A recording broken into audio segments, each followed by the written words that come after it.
Hello बच्चों, welcome to Diksha classes. मैं आपके साथ आपकी टीचर दीक्षा। बच्चों, आज हम कर रहे हैं क्लास 6 साइंस। चैप्टर नंबर है आपका 9th, the living organisms characteristics and habitats.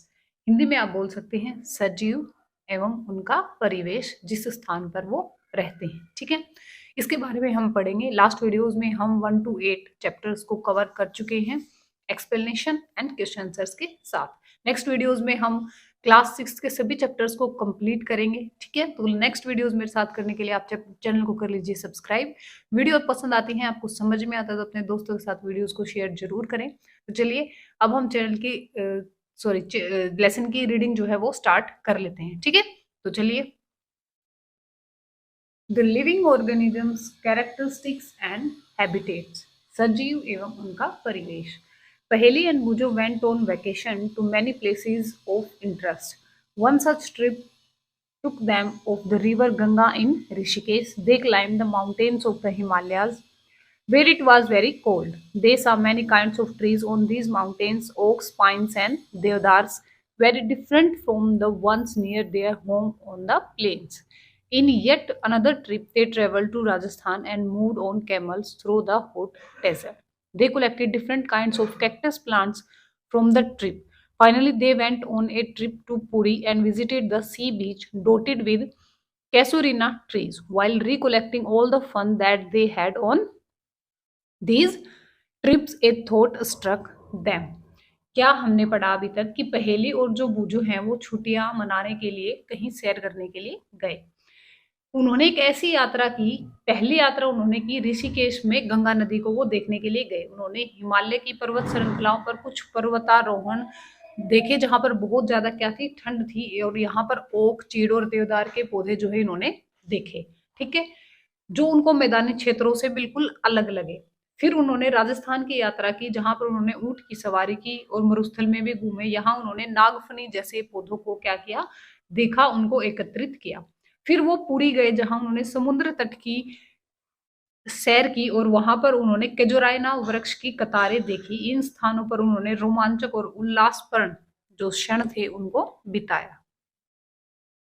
All these places were so different from one another. Some were cold, some very hot and dry, and some places so humid.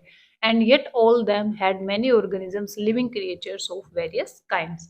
तो उन्होंने वहां पर क्या देखा कि जो सभी स्थान थे वो एक दूसरे से बहुत ही अलग थे। कुछ बहुत ठंडे थे, कुछ उष्ण थे, और कुछ जो है बहुत ही ज्यादा शुष्क थे। कहीं पर ह्यूमिडिटी, आर्द्रता जो है बहुत ज्यादा मात्रा में थी। और उन सभी स्थानों पर उन्होंने क्या देखा कि बहुत सारे सजीव वस्तु, जीव जंतु अलग अलग तरह के उन्हें देखने को मिले। They tried to think of a place on earth where there may not be any living creature. Bujo thought on place near his home. Inside the house, he tried the cupboards. He had thought that there may not be any living organism here, but he found one teeny spider in a cupboard. Outside the home, too, there did not seem to be any place he could think of that did not have living creature of some kind or other. ठीक है, उन्होंने एक यह जानने की कोशिश की कि पृथ्वी पर कोई भी ऐसा स्थान नहीं है जहां पर कोई भी जीव नहीं रहता हो। तो बुझो ने क्या सोचा कि उसके घर के आसपास शायद कोई जीव ना रहता हो, या उसके घर के अंदर की अलमारी में नहीं हो, दरवाजों में नहीं हो। तो उसने क्या किया, वहां पर देखने की कोशिश की कि उसकी कबर्ड में तो कोई भी जीव नहीं रहता होगा। फिर उसने जैसे ही कबर्ड को ओपन किया तो उसने देखा कि वहां पर उसको एक मकड़ी जो है नजर आई। ठीक है, तो घर से बाहर भी ऐसे स्थान होते हैं, घर के अंदर भी ऐसे स्थान होते हैं जहां पर सभी जीव, कोई ना कोई जीव जो है वो पाए जाते हैं। और पहेली ने दूर दूर के स्थानों के बारे में सोचना शुरू कर दिया था कि ऐसे कौन से स्थान होंगे जहां पर क्या नहीं हो, कोई भी जीव जंतु नहीं हो। ठीक है, एंड ये सर्च कर रहे हैं यहाँ पर, सर्च फॉर लिविंग ऑर्गेनिजम्स, मिट्टी के पास, मिट्टी को खोद के, पौधों के अंदर, पौधों के आसपास।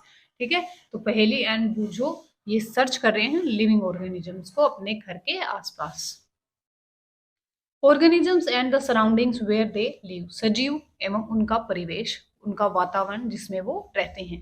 Another thought that occurred to Paheli and Boojho was about the kinds of living organisms that were present in different locations that they had visited. desert had camels, the mountains had goats and yak, Puri had some other creatures, crabs on the beach, and such a variety of fish being caught by the fishermen at the sea. And then there did seem to be some creatures like ants that were present in all these different locations. पहेली और बूझों के दिमाग में क्या विचार आया कि जिन स्थानों पर उन्होंने सैर की थी वहां किस प्रकार के जीव पाए गए। मरुस्थल में ऊंट पाए गए, पर्वतों पर बकरी और याक पाए गए, समुद्र तट पर उन्होंने केकड़े देखे, मछलियां देखी जिनको मछुआरे क्या कर रहे थे, फिशरमैन क्या कर रहे थे, पकड़ रहे थे। साथ में चींटियां भी देखी, जिस प्रकार के जीव इन स्थानों पर उपस्थित थे उन्होंने डिफरेंट डिफरेंट काइंड के जीव जंतु वहां पर देखे। The kinds of plants found in each of these regions were so different from the plants of the other regions। और जो पेड़ पौधे थे वो भी एक स्थान से दूसरे स्थान पर जो उन्होंने देखे वो बिल्कुल ही अलग थे, बिल्कुल भिन्न थे। What about the surroundings in these different regions, were they the same? तो जो सराउंडिंग्स थी, जो वातावरण थे, जो उनका परिवेश था, क्या वो भी एक समान था? इसके बारे में हम पढ़ेंगे एक्टिविटी 1 की हेल्प से। Let us start with a forest. Think of all the plants, animals and objects that can be found there. List in column 9.1 के column first में आप उसको fill कर लेंगे।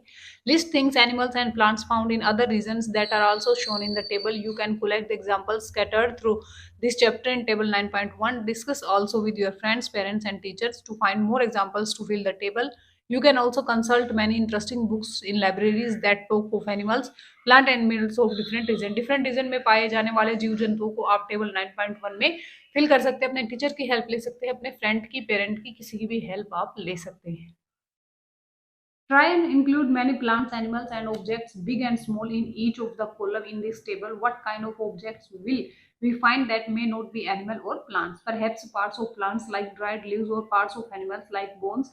We may also find different kind of soils and pebbles. Water in the ocean may have salt dissolved in discussed in chapter 5th.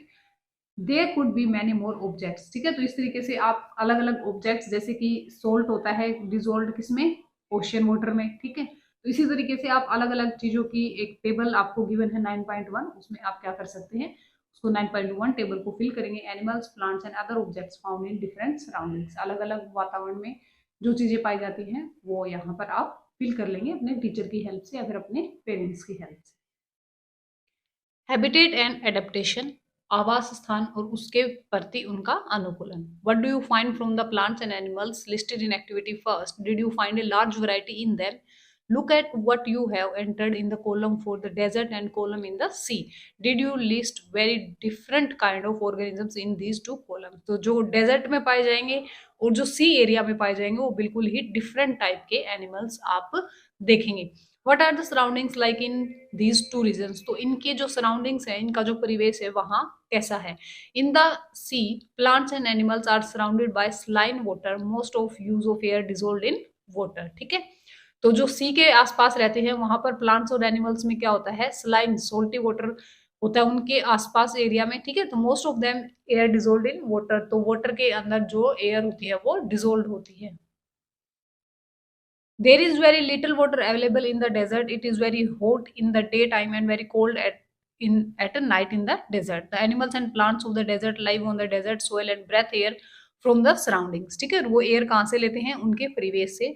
और दिन में बहुत ज्यादा गर्म होता है डेजर्ट और रात में बहुत ज्यादा ठंडा। The sea and the desert are very different surroundings and we find very different kind of plants and animals in these two regions. ठीक है, दोनों ही बहुत अलग हैं, इसलिए यहाँ पर पाए जाने वाले जीव जंतु पेड़ पौधे भी बिल्कुल अलग हैं। Isn't it? Let us look at two different kind of organisms from a desert and the sea, a camel and a fish। तो दोनों में हम देख सकते हैं, डेजर्ट में पाया जाता है कैमल एंड सी एरिया में पाई जाती है fish. The body structure of a camel help it to survive in desert conditions. तो जिस तरीके से बॉडी स्ट्रक्चर भगवान ने ऊंट का बनाया है उसको इस तरीके से बनाया है कि वो डेजर्ट की कंडीशंस में अपने आप को जीवित रख सके। Camels have long legs which help to keep their bodies away from the heat and the sand. They excrete small amount of urine. Their dung is dry and they do not sweat. Since camels lose very little water from their bodies, they can live for many day without water। तो क्या बताया गया है कि जो camels होते हैं वो बहुत कम मात्रा में उनका जो मल है वो भी बहुत कम शुष्क होता है और वो बहुत कम ही मूत्र का विसर्जन करते हैं। उनका जो शरीर है वो रेत की गर्मी से दूर रहता है क्योंकि उनके पैर जो है वो बहुत लंबे होते हैं। उनको पसीना नहीं आता, इसलिए उनके शरीर से जल की जो नुकसान है, जल का जो नुकसान है वो बहुत ही कम मात्रा में होता है, इसलिए जल के बिना वो बहुत दिनों तक क्या कर रह सकते हैं, जीवित रह सकते हैं। Let us look at different kinds of fish. Some of these are shown in 9.3. These are so many kind of fish, but do you see that they all have something common about their shape? तो सभी अलग अलग हैं लेकिन उनकी जो shape है वो कॉमन है। All the ones shown there have streamlined shape that we discussed in chapter 8. Chapter 8 में भी हमने पढ़ा था कि जो फिश है उसका जो स्ट्रक्चर है वो स्ट्रीमलाइन होता है। स्ट्रीमलाइन स्ट्रक्चर कौन सा होता है बच्चे? जो आगे से और पीछे से नुकीला होता है और बीच से चौड़ा होता है। This shape help us to move inside water. Fish have slippery scales on their bodies. These scales protect the fish and also help in easy movement through water. We discussed in chapter 8 that fish have flat fins and tails that help them to change directions and keep their body balance in water. Gills present in the fish help them to use oxygen dissolved in water. तो क्या बताया गया है कि जो यही shape जो होती है इनको, इनकी मछलियों की, ये इनको पानी में मूवमेंट के लिए हेल्प करती है। ठीक है, और डायरेक्शन चेंज करने के लिए इनके शरीर पर जो चिकने शल्क होते हैं वो इनकी हेल्प करते हैं। ठीक है, इनकी जो पूंछ है वो चिपटी हुई होती है, पंख और जो पूंछ जो है वो चिपटी हुई होती है, जो इनको जल के अंदर दिशा परिवर्तन करने में और अपना संतुलन बनाए रखने में काम आती है। और मछली में गिल क्लोम्स पाए जाते हैं जो क्या करते हैं, जल में घुली हुई ऑक्सीजन को श्वास लेने के लिए यूज करती हैं। तो क्लोम जो है वो हेल्प करते हैं इनको सांस लेने में। We see that the feature of a fish help it to live inside water and features of a camel help it to survive in a desert. तो हमने क्या देखा कि जो इनके फीचर्स हैं, जो इनकी संरचनाएं हैं वो फिश को हेल्प करती हैं वाटर के अंदर सर्वाइव करने में, और कैमल के जो फीचर्स हैं वो उसको हेल्प करते हैं डेजर्ट में, मरुस्थल में सर्वाइव करने के लिए। We have taken only two examples from a very wide variety of animals and plants live on Earth. In all these varieties of organisms, we will find that they have certain features that help them live in the surroundings in which they are normally found. The presence of specific feature or certain habits which enable an organism to live naturally in a place is called adaptation. ठीक है, क्या बताया गया है कि हमारे पृथ्वी पर बहुत प्रकार के जीव जंतु हैं, लेकिन हमने सिर्फ दो का ही एग्जाम्पल देखा है, कैमल का एंड फिश का। हम देखते हैं कि जो सजीव होते हैं उनमें बहुत तरह की किस्में पाई जाती हैं, उनकी बहुत अलग अलग संरचनाएं होती हैं, वो अपने परिवेश में किस तरीके से अपनी संरचना के थ्रू रह पाते हैं। ठीक है, जिन विशिष्ट संरचनाओं और स्वभाव की उपस्थिति में किसी पौधे या जंतु को उसके परिवेश में रहने के योग्य बनाया जाता है उसी को एडेप्टेशन बोला जाता है, उसी को क्या बोला जाता है, अनुकूलन बोला जाता है। Adaptation of organism differ depending on their place or dwelling. That is why a fish cannot live out of water, a camel cannot live in a sea. इसी वजह से जो फिश है वो पानी से बाहर नहीं रह सकती है और जो कैमल है वो पानी के अंदर नहीं रह सकता है। The place where organisms live is called habitat. और ऐसा स्थान, ऐसी जमीन जहां पर सजीव रहते हैं उनके परिवेश को उनका आवास बोला जाता है। हैबिटेट मीन्स ए ड्वेलिंग प्लेस, उनका home. The habitat provides food, water, air, shelter and other needs to organisms. Several kind of plants and animals live in the same habitat. क्या बताया गया है, अपने भोजन, वायु और शरण स्थल के लिए, अन्य आवश्यकताओं के लिए जो जीव होते हैं वो अपने आवास स्थान पर निर्भर करते हैं। ठीक है, आवास स्थान का अर्थ है एक प्रकार का घर। विभिन्न प्रकार के पौधे और जंतु एक ही आवास में संयुक्त रूप से भी क्या कर सकते हैं, रह सकते हैं। The plants and animals that live on land and said to live in terrestrial habitats. Some example of terrestrial habitats are forest, grassland, deserts, coastal and mountain regions. ठीक है, तो जो जीव जमीन पर रहते हैं, पौधे हैं या फिर वो जंतु हैं, तो उनको जो जमीन पर रहते हैं उनको बोलेंगे हम स्थलीय आवास। वन, घास के मैदान, मरुस्थल, तटीय, पर्वतीय क्षेत्र, ये सभी स्थलीय आवास के ही क्या है, उदाहरण है। On the other hand the habitats of plants and animals that live in water are called aquatic habitats. और जो जलाशय में, दलदल में या किसी झील में, नदियों, समुद्र में रहते हैं, मतलब कि ओवरऑल बात कि पानी में जो रहते हैं, जल में जो जंतु रहते हैं उनको हम बोलते हैं जलीय आवास वाले जीव जंतु। Lakes, rivers and ocean are some example of aquatic habitats. There are large variation among terrestrial habitats like forest, grassland, deserts, coastal and mountain regions located in different parts of the world. ठीक है, तो ये सभी जो क्षेत्र हैं यहाँ पर aquatic animals पाए जाते हैं. The organisms, both plants and animals living in a habitat, are its biotic components. किसी आवास में पाए जाने वाले सभी जीव जैसे कि पौधे एवं जंतु उसके कैसे हैं, जैव घटक हैं. Non living things such as rocks, soil, air and water in the habitat constitute is abiotic components. और जो जैसे कि चट्टान है, मिट्टी है, वायु है, जल है, ये निर्जीव वस्तुएं किसी के लिए क्या है, किसी आवास के लिए अजैव घटक है. Are sunlight and heat biotic और एबायोटिक कंपोनेंट. अब हम जानेंगे कि जो सूर्य का प्रकाश है वो किसी परिवेश के लिए जैव घटक है या फिर अजैव घटक है. We know that some plants grow from seeds. Let us look at some abiotic factors and their effects on seed as they grow into young plants. हम जानते हैं कि कुछ जो पौधे हैं वो बीजों से उगते हैं और उनका अंकुरण किस प्रकार से नए पौधे की बनने की प्रक्रिया होती है. कुछ अजैव कारकों पर भी हम इस भूमिका का अध्ययन करेंगे. ठीक है, तो ये हम सीखेंगे अब एक्टिविटी 2 की हेल्प से. Recall activity 5th in chapter 1st. We made sprouts from moong and chana seeds. When the seeds turn into a sprout, it is said to be germinated. This is the beginning of life of new plant. Collect some dry moong seeds. Keep 20-30 seeds aside as soak and rest in water for a day. Divide the soaked seeds into 4 parts. Keep the one part completely submerged in water 3-4 days. Do not disturb and dry seeds and these submerged in water. Keep one part of soaked seeds in a sunny room and another in a completely dark region, like a cupboard that does not allow any light to come it. Keep the last part in very cold surroundings, say in a refrigerator or with ice around them. Rinse them and replace the water every day. What do you notice after a few days? Do the seeds in all the 5 conditions germinated uniformly? Do you find slower no germination in any of these? ठीक है, जब आप इन seeds को इन पांचों तरीकों से रखोगे, किसी को कबर्ड में, किसी को अंधेरे में, किसी को सनलाइट में, किसी को ठंडे रूम में, किसी को बहुत ज्यादा गर्म में, ठीक है, तो आप उसमें नोटिस करना कि कौन से वाले जो बीज हैं वो जर्मिनेट हुए हैं, अंकुरित हुए हैं. Do you realise that abiotic factors like air, water, light and heat are important for growth of plants. In fact abiotic factors are important for all living organisms. इसलिए अजैविक जो घटक हैं वो जैसे कि air, water and light and heat, ये सभी लिविंग ऑर्गेनिजम्स के लिए इंपॉर्टेंट है.